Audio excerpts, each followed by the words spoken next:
ఈరోజు మనందరం ఇక్కడ ఈ 2024వ జాతీయ లోక్ అదాలత్ని పురస్కరించుకున్న కొన్ని పాత కేసులు విడిపోయిన చిన్న మనస్పర్ధల వల్ల ఏవైతే ఈ కేసుల వరకు వచ్చిన క్రిమినల్ కేసులు కూడా రాజీ పడ్డాయి. ఇవన్నీ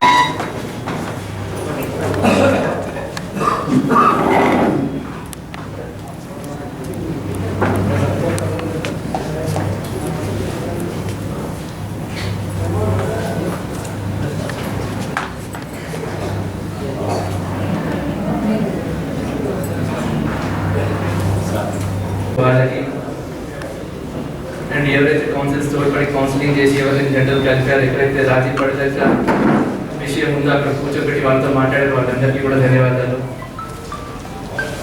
ఇది ప్రతిసారి దీని గురించి చెప్పుకోవడం ఏంటిది అంటే ఇదేదో ఒక్క రోజుతో అయిపోయే పని కాదు. ప్రతిసారి మేము ఇదే చెప్తున్నాం, ఎన్నో కొన్ని లక్షల కోట్ల కేసులు పెండింగ్ ఉన్నాయి. అన్ని చర్చలు చేయాలి అంటే కూడా కాదు, దీని మీద అభివృద్ధి అక్కడికి పోయేది. అందుకని పార్టీస్ వాళ్ళతో వాళ్ళు ముందుకు వచ్చి రాజీని కుదుర్చుకొని సెటిల్ చేసుకోవడం ఎంతో ఉత్తమం అని చెప్పి ప్రతిసారి చెప్పడం జరుగుతుంది. అది ఈసారి కూడా సభాముఖంగా అదే తెలియజేస్తున్నాను. ఈ నేషనల్ లోక్ అదాలత్లో ఇప్పుడు వరకు కూడా బాగా చేశారు సార్. మీరందరూ మీ అందరి కోఆపరేషన్ వల్ల మాకు మ్యాక్సిమం నెంబర్ ఆఫ్ కేసెస్ అయ్యాయి.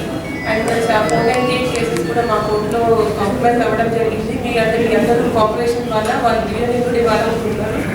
అండ్ నా దగ్గర ఇంకా చాలా క్రిమినల్ కేసెస్ కూడా అయినాయి. అంటే మీరు ఇంకా కూడా కోఆపరేట్ చేస్తే ఈ రోజు ఇంకా మా ఈవినింగ్ 6 వరకు కూడా మేము ఉండి చేయడానికి అడిగాం. సో అలాంటి కేసెస్ ఏమైనా ఉంటే రాజకీయ రాకపోవడం లాగా మీరు కేసెస్ తెచ్చుకుంటే ఈ నేషనల్ లోక్ అదాలత్ ఇంకా అంటే అన్ని నేషనల్ లోక్ అదాలత్ అంటే ఇయర్ లాస్ట్ కాబట్టి మోర్ నెంబర్ ఆఫ్ కేసెస్ చేయాలని మిమ్మల్ని కోరుకుంటున్నాను సార్. నాకు ఈ అవకాశం మరి మా ఆఫీసర్ సీనియర్స్ జూనియర్ అనుకుంటుగా ఎక్కువ కేసులు కూడా వస్తాయని ఎక్స్పెక్ట్ చేస్తున్నాం. మరి లోకల్ బాడీ ఎలక్షన్ వల్ల పోలీసులు కూడా దాదాపు 4 వీక్స్ వాళ్ళు కూడా సరిగ్గా వాళ్ళతో ఇంటరాక్ట్ కాలేకపోయినాం. కాబట్టి ఈసారి మేము మోడల్ యాక్టివిటీ కేసులు కానీ మరి వచ్చేసి ప్రాంతం కేసులు కానీ అదేవిధంగా వచ్చి చెక్ బౌన్ కేసులు కానీ ఏమైనా మన అడ్మిషన్ కేసు కానీ ఇవన్నీ చక్కగా ఈసారి అందరూ మీకు కోఆపరేట్ చేస్తూ ఎక్కువ కేసులు మీరు డిస్పోజ్ చేస్తారని చెప్పేసి మరి మాకు 5 బెంచీలు కూడా మేడం గారు వచ్చేసి కాన్స్టిట్యూట్ చేశారు.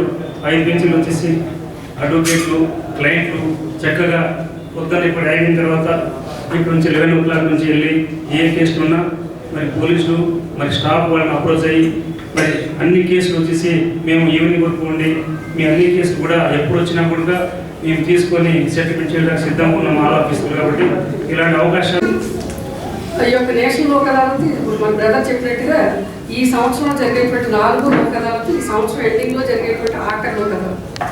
కానీ ఈ యొక్క ఇప్పుడు వరకు చూసుకున్నటువంటి ఫిగర్స్ చూసుకున్నట్లయితే మనం ముందుగా ఇంప్రూవ్మెంట్ దిశగానే మనం పయనిస్తున్నాము. ఈ యొక్క నేషనల్ లోక్ అదాలత్ యొక్క ప్రాముఖ్యత ముందుగా ఇంకా ప్రజల మధ్యలోకి వెళ్ళాలని ఈ ప్రెస్ అండ్ ఎలక్ట్రానిక్ మీడియా ద్వారా ఇంకా ముందుకు వెళ్ళి ఈ యొక్క సదవకాశాన్ని అందరూ కూడా పూర్తిగా వినియోగించే దిశగా మనం పయనించాలని చెప్పి నేను కోరుకుంటున్నాను. ముందుగా ఈ యొక్క నేషనల్ లోక్ అదాలత్ సందర్భంగా మాట్లాడే ముందు ఇప్పటి వరకు మేము ఒక్క మాట అందరికీ కూడా ఎవరైతే ఇప్పటి వరకు సహకరించారో వాళ్ళందరికీ కూడా కృతజ్ఞతలు తెలియజేస్తున్నాం. ముందుగా మేము ఈ యొక్క నేషనల్ లోక్ అదాలత్ సంబంధించి చాలా మీటింగ్స్ కండక్ట్ చేయడం జరిగింది. ఫస్ట్ మేము పోలీస్ వాళ్ళతోనూ అదేవిధంగా various stake holders including police members of the bar and various insurance companies and also press and electronic ఇచ్చినటువంటి సహకారానికి అందరం కూడా కృతజ్ఞతలు.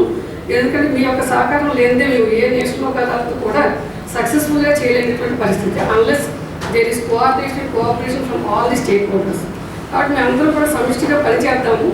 ఈ నేషనల్ లోక్ అదాలత్ సందర్భంగా మనం ప్రతిసారి అనుకున్నట్లుగా అన్ని రకాల సివిల్ తగాదాలు, అన్ని రకాల compound criminal cases including cheque bounce cases, ఆస్తి తగాదాలు, HMOPs, మ్యాట్ క్లెయిమ్స్ ఇవన్నీ కూడా ఈ యొక్క నేషనల్ లోక్ అదాలత్లో ప్రతి ఒక్కరు కూడా ఈ అవకాశాన్ని వినియోగించుకుని వాళ్ళ సత్వ న్యాయం పొందుతారని చెప్పి ఆశిస్తున్నాము. ప్రతిసారి లాగా ఈసారి కూడా మేము ఇక్కడ బెంచెస్ కాన్స్టిట్యూట్ చేయడం జరిగింది. ఈ నేషనల్ లోక్ అదాలత్ సందర్భంగా ADG లెవెల్లో మ్యాట్ క్లెయిమ్స్ అన్ని చూడటానికి ఫస్ట్ ADG గారు ఒక బెంచ్, అదేవిధంగా సబ్ కోర్ట్ పరిధిలో ఉన్నటువంటి కేసెస్ చూడటానికి మన సబ్ జడ్జి గారితో ఒక బెంచ్ కాన్స్టిట్యూట్ చేయడం జరిగింది. అలాగే మ్యాజిస్ట్రేట్స్ ముగ్గురు కూడా 3 బెంచెస్ కాన్స్టిట్యూట్ చేయడం జరిగింది. కాబట్టి ఎవరి కోర్టులో ఉన్నటువంటి కేసులు వాళ్ళు డిస్పోజ్ చేసుకునే విధంగా బెంచెస్ కాన్స్టిట్యూట్ చేయడం జరిగింది. ప్రతి కక్షిదారులు కూడా ఈ యొక్క అవకాశాన్ని చక్కగా వినియోగించుకుని సత్వ న్యాయం పొంది ఈ రాజమార్గం అని చెప్పి విషయాన్ని వాళ్ళు తెలుసుకుని వాళ్ళు ముందుకు వచ్చి వాళ్ళ కేసులు పరిష్కరించుకోవాలని చెప్పి కోరుతున్నాను. ఇప్పుడు వరకు ఉన్నటువంటి ఫిగర్స్ చూసినట్లయితే ఇప్పుడు వరకు వచ్చినటువంటి ఫిగర్స్ ఒక విధంగా తక్కువనే చెప్పాలి. ఎందుకంటే ఈ లోకల్ బాడీ ఎలక్షన్స్ ఉండటం వలన పోలీస్ వాళ్ళు అంతా కూడా ఎంగేజ్ ఇన్ అదర్ డ్యూటీస్ అవడం అయింది కాబట్టి, కానీ but all officers are restoring the every effort. And నిన్నటి నుంచి కూడా పోలీస్ వారు కూడా వాళ్ళ యొక్క పూర్తి సహకారం మాకు అందించి నిన్నటి నుంచి మళ్ళీ తిరిగి ప్రారంభించారు. అడ్వకేట్స్ అందరూ కూడా చాలా మాకు పాజిటివ్ రెస్పాన్స్ అయితే ఇచ్చారు. once again request all the members of the bar and all the litigant public to come forward and extend your cooperation on the eve of this national Lok Adalat and to make it a grand success. అలాగే ఉన్నటువంటి standing councils కానీ చాలా ముఖ్య పాత్ర వహించాలని చెప్పి కోరుకుంటున్నాను. అందరూ కూడా please come forward and extend your cooperation. ఇక్కడ ఉన్నటువంటి ప్రతి ప్రెస్ అండ్ ఎలక్ట్రానిక్ మీడియా కూడా మీరు చక్కగా కవర్ చేస్తున్నారు. ఈ విషయాన్ని ఏంటంటే ఇంకా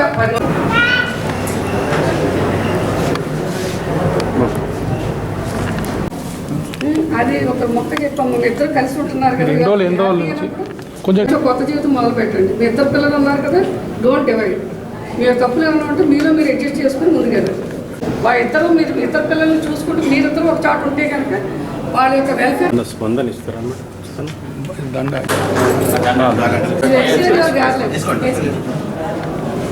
ఇవాళ నుంచి మంచిగా ఉంటున్నారు.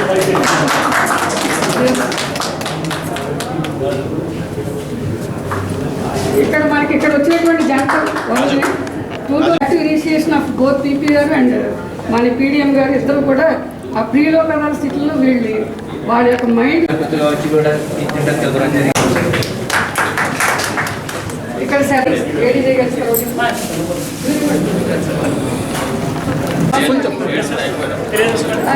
Bar members